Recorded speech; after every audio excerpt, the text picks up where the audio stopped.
One of my favorite things in the world to do is watch Friends. I know it's been off for years and years. It's not even around, but I still find myself binge watching old episodes. And I was thinking about this today and thinking, it's the predictability of the friends in the circle, right? You have Chandler with his quirkiness, Monica with her type A of just everything has to be so neat and tidy and organized. It's Phoebe's ability to make you laugh at her silly songs. Ross always comes in with those smart comments, and Joey and him and his food, like it is just so hilarious. And of course, Rachel, she just brings everybody together, and it's just such this beautiful, cohesive team of people. And it's why I wanted to come on and share with you today that I have an opportunity for you to find your friends in the content creation space. So if you are thinking about creating your first or your next digital course, I don't want you to miss this opportunity because Amy Porterfield just opened the doors for registration for her Course Confident Bootcamp. And I'm actually offering a special bonus for anyone that registers for the Course Confident Bootcamp through my special link. So I want you to go to crystalprofit.com/Amy-bootcamp to register. That's crystalprofit.com/Amy-bootcamp. And what you're going to find when you get there is I have this special bonus private podcast series. It's called Money Mindset for Creators. So I want you to go register for Amy's bootcamp, download the podcast, and immediately start listening to it, because what this training is set up to do is to help you get your mind right about monetizing your content, making money so that you can fuel your content creation dreams. So go to crystalprofit.com/Amy-bootcamp to register for Course Confident. And I cannot wait for you to find your friends and find the people that will be there for you. Do you see what I did there? Yeah, nice little friends segue connection. Go to crystalprofit.com/Amy-bootcamp. And I cannot wait to see you inside. Okay, let's get into today's episode. I think back to all of the jobs that I've ever had in my life.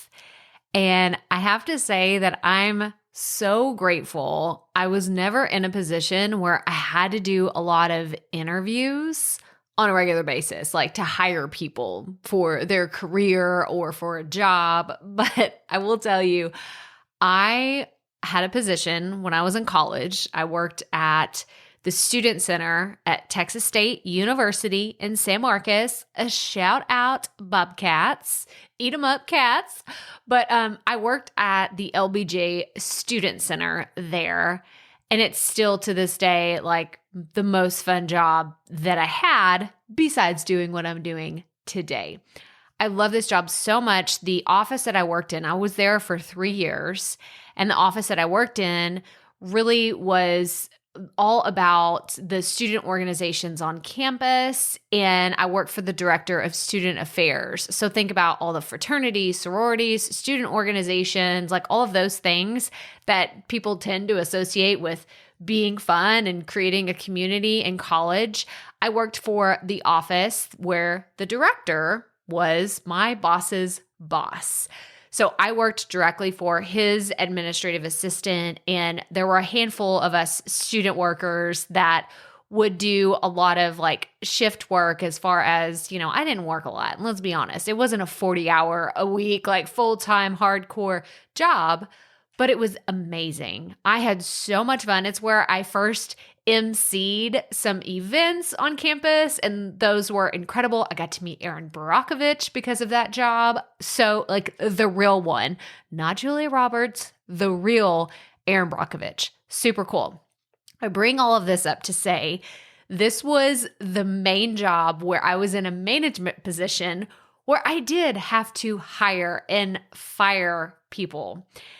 And what I learned is these conversations can be super, super, super awkward when you have to fire somebody. And here's an even like deeper. I had to fire my best friend. Okay. You want to talk about awkward. I had to fire one of my best friends because he was not living up to the expectations that we had in that office. That's another story for a different day.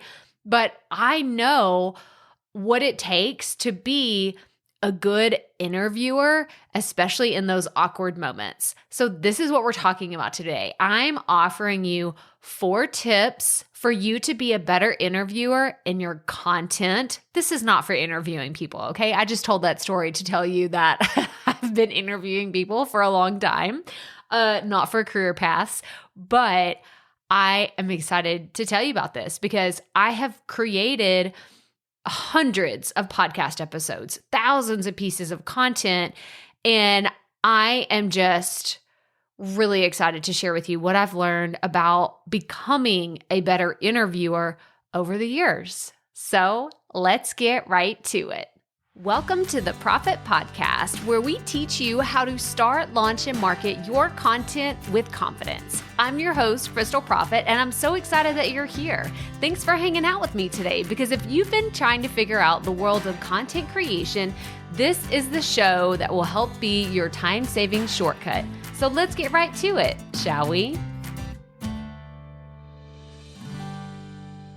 So there are going to be some resources, YouTube videos, previous episodes, and all of those are going to be linked in the show notes. So I wanted to tell you like straight from the get-go where you can find the show notes for today's episode. So you can go to crystalprofit.com/episode 340 for everything that we're talking about here today. So if you're on a run, you're driving right now, totally cool. I'm going to share with you all the things, but if you want to follow up later and dig a little bit deeper into interviews and how to get better and all the things, I'm going to have those linked in the show notes. So I wanted to tell you that. But let's dive into this. So I have 4 tips to make you a better interviewer. First and foremost, number 1, I want you to ask better questions. This is a skill.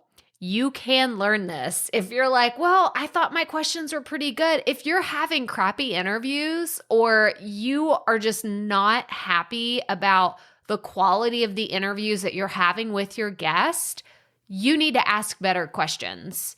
And I say this as like the tough love, like you have to. You have to make the effort to develop better questions. Now, what do I mean by this? So I have, and if you're like, well, I don't even know what questions to start with, I'm going to link to a YouTube video that is 10 questions to ask any guest. So if you're thinking, well, I haven't even started, I don't even know where to get going, it's 10 questions that you can ask anybody. It doesn't matter their industry, what your industry is, the topic.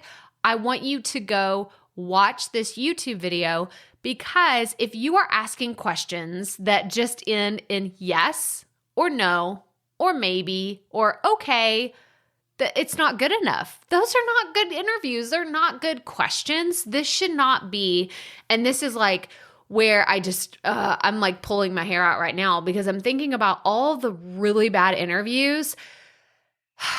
I'm going to say this very lovingly, okay? I will have people from this community reach out to me and say, will you listen to my podcast and give me feedback? Now, I cannot do this for everybody, but I do it from time to time. And y'all, there's some really bad interviews out there. And I think you're missing the point of having a really good interview, because the questions are, do you ever feel stressed when you do this? Well, yes.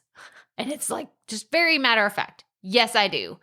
And then the person that's the host, they blame it on the guest. They're like, oh, well, they don't give me anything. I'm not getting really good answers whenever I ask questions. Ask better questions.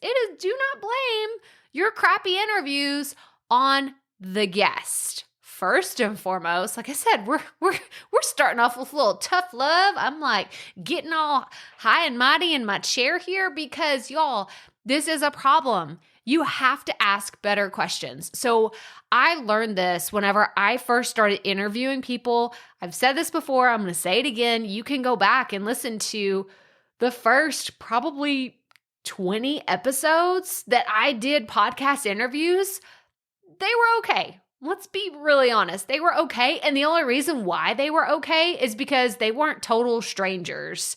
The first, I want to say 5 interviews that I ever did as a podcast host, I either knew those people individually or they were friends of friends, and I wasn't worried about looking dumb, looking stupid, or having like an awkward exchange. Like I was totally comfortable speaking to these people. This is kind of cheating, right? But it's also where I tell you to start. Like start in your immediate network. If you're going to start interviewing people, talk to your peers, talk to your mentors, like have people on the show that you already feel comfortable with, but ask better questions.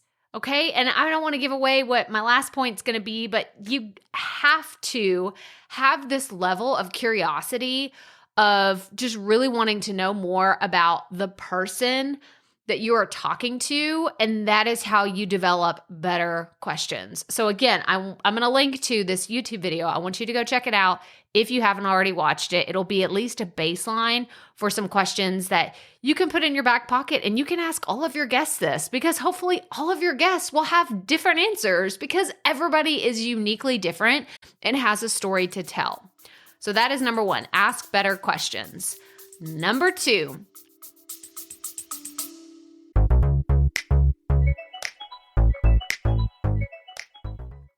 being a woman in business comes with its own unique set of challenges, but also so many opportunities. We get ahead by leaning in to what makes us different from business as usual. I'm Samantha Hartley, host of Profitable Joyful Consulting, inviting you to a special 6-episode series exploring the experience of being a woman in business. You want to hear from women consultants who've hit $1 million, who sell 6-figure engagements, or who've broken their own revenue ceilings? Yeah, those are my clients, and they'll be sharing too. Join me for 6 must-listen episodes that tackle key challenges for women consultants. Follow Profitable Joyful Consulting on your favorite podcast app. pay attention to interviews that you love to hear. Love to hear. Like, I hope that right now you are thinking about a particular podcast that you're just like, oh my gosh, so-and-so is the best interviewer there is. I love the way that they talk. I've talked on here before that I love Armchair Expert. I love Dax Shepard's interview style is so incredible. And I think that it comes from, one, he's just a super confident person and he just asks really amazing questions. But I always listen to it and I'm like, oh my gosh, I love that he's asking the question. Like, he beat me to the question I was thinking about. Like, oh my gosh, I wish that, he would ask this question. And then he asks it and I'm like, oh my gosh, like, this is so good. So I pay attention. And there's other podcasts that I listen to, again, going back to asking better questions, that they ask these questions that's like yes or no. And I am bored out of my mind. I feel like I'm listening to a lecture that is like in a class that I wasn't even supposed to be in, but I'm forced to stay here because someone asked me to give them feedback on their show. And I'm like, oh my gosh, this is like pulling teeth. This is awful. I pay attention to that too. So if you're listening to a show and you're like, that was a terrible interview, why? Why was it a bad interview? If you listen to a podcast, like I love Smartless. This is another podcast I love to listen to. And when I listen to them, I just love so much of the rapport that happens between the co-host and the little inside jokes that they have and the little digs that they have against each other. Again, this is a comedy podcast, so it's very specific to their genre and their category of how they produce their show. But I pay attention to that. Why do I love listening to it? Why do I just really get engaged and fully invested in what they're talking about? It's because of their interview style and how they ask questions and how they show up. And again, I'm delighted whenever they ask the question that I'm thinking about, which brings us to my third point, which this is what you have to do, okay? This is my third tip for you. You have to think about what questions your audience has and ask those to your guest. So it's okay to come prepared with questions to an interview. I have a YouTube video that I can show you what I do to prepare for a podcast interview, and it's going to show you the behind the scenes of my Google Doc and all the things that I do. But I am not afraid to go off script. So if someone is, I have a guest on my show, and if they're talking about something and they mention a topic that I know my audience wants to know more about, I'm not going to look at my questions that I wrote down and say, I can only ask these things. These are the things that I have to stick to. This is the script. No, I say, ooh, tell me more about that. My audience would love to hear your story on that topic. And I just start chasing the things that I know my audience wants to have. Right? They want the answers to those questions. And yes, this comes with time, and it also comes with having a deep understanding of who your audience is and what kind of value you can offer them. So don't shy away from questions that you feel it in your gut, right? Like I feel like it's part of that casual conversation, and maybe this is more of my style, but I love it when something comes up and I'm just like, oh my gosh, I have to ask them this question. Even if it's silly, I'm like, okay, let's talk about this for a second, because let's sit here because my audience would be so curious to know X, Y, or Z. So I brought an example, and again, this is going to be linked in the show notes, but I know that so many people in this audience know who Amy Porterfield is. You know that she has the Online Marketing Made Easy podcast. I've talked about her many times on this show, and I interviewed her on this podcast.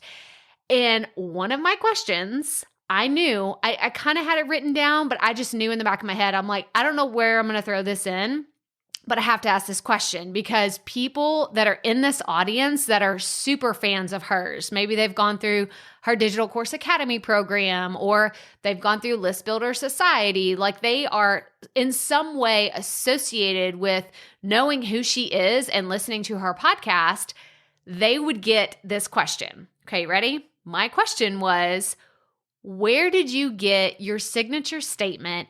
If you're multitasking, come back to me.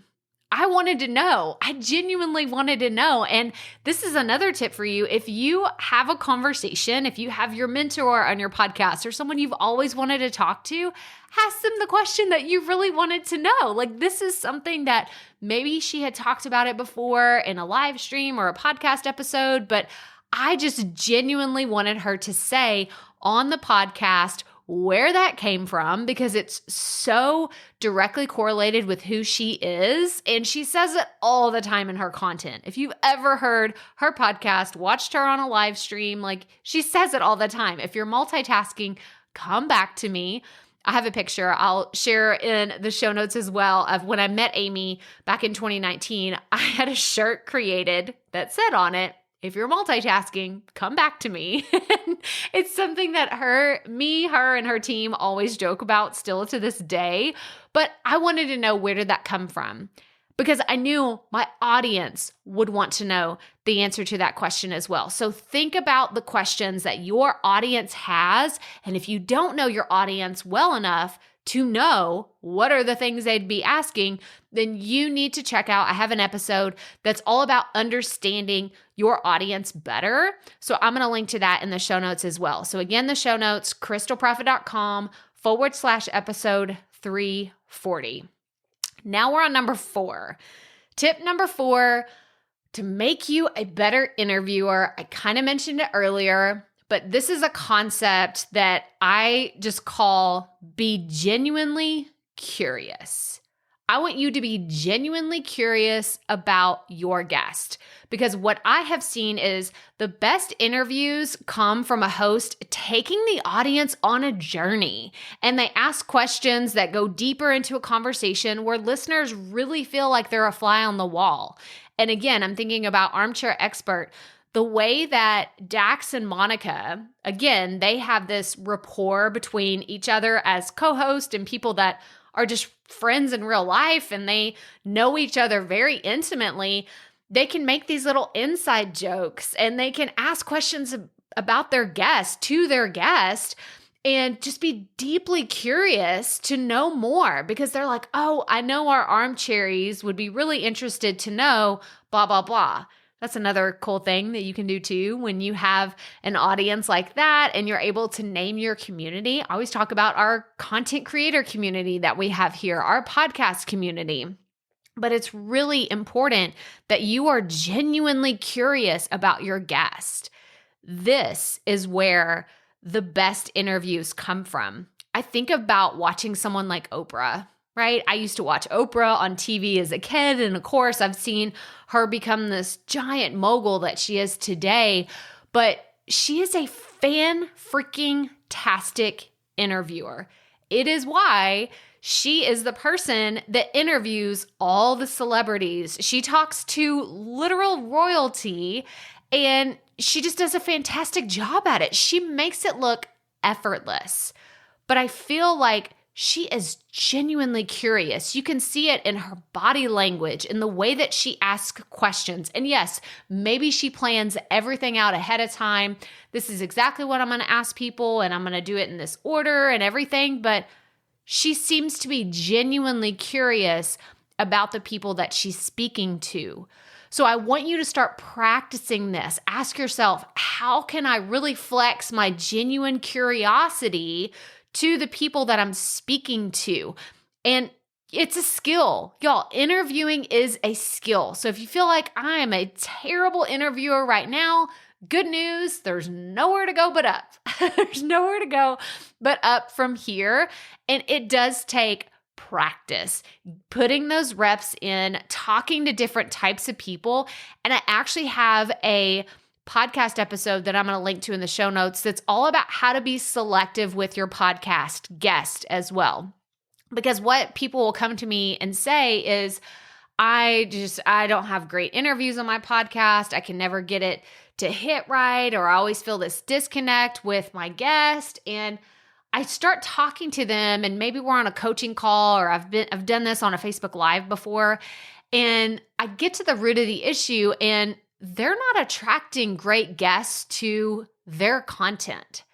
And so in the selection process of getting a guest on their show, they're like, I really don't want to talk to this person, but they're here, they scheduled, they took time out, they're on the calendar, I have to do it. And I'm like, no, actually you don't.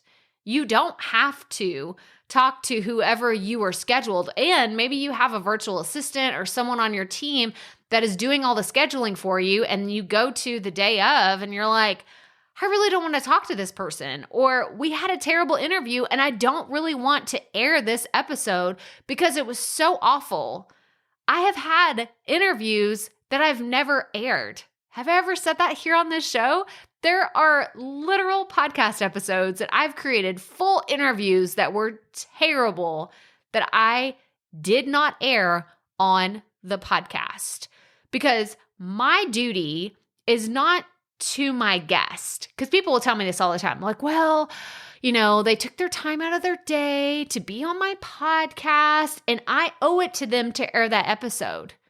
No, you don't. Did they pay you something? Did they actually pay you money for you to be on the podcast? If so, then maybe you probably do have some sort of legal obligation for you to air that episode, but none of my guests sign anything on my show that says I will absolutely, without a shadow of a doubt, air their episode on any given specific date.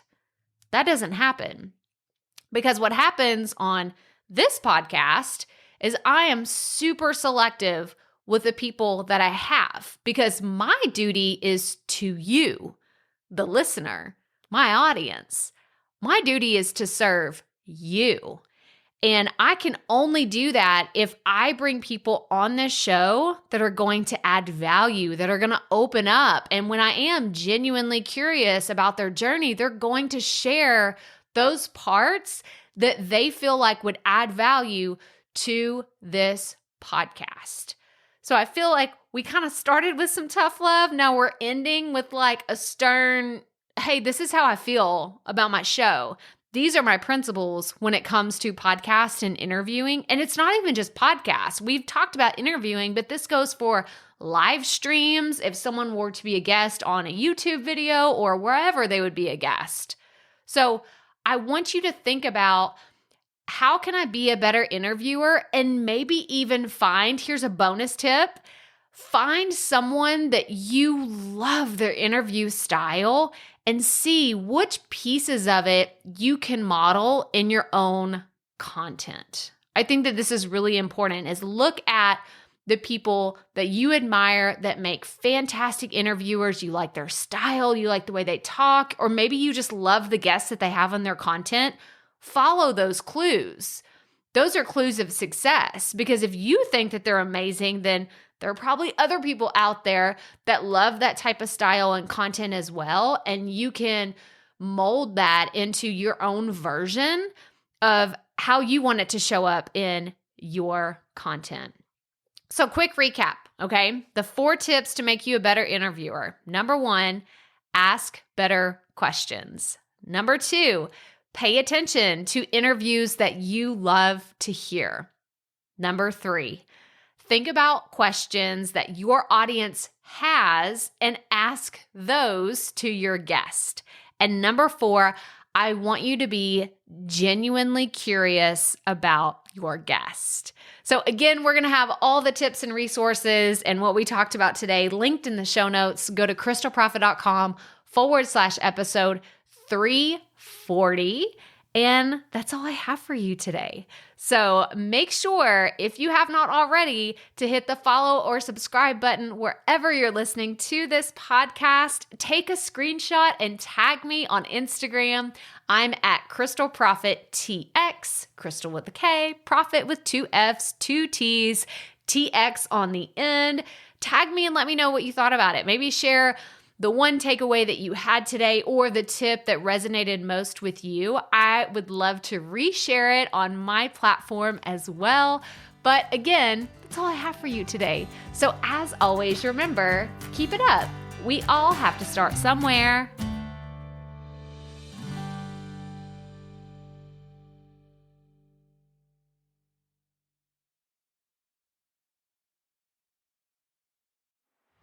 Hey, Profit Podcast listeners, thanks for sticking around to a little bit after the episode to hear this special message, because I want to hear from you.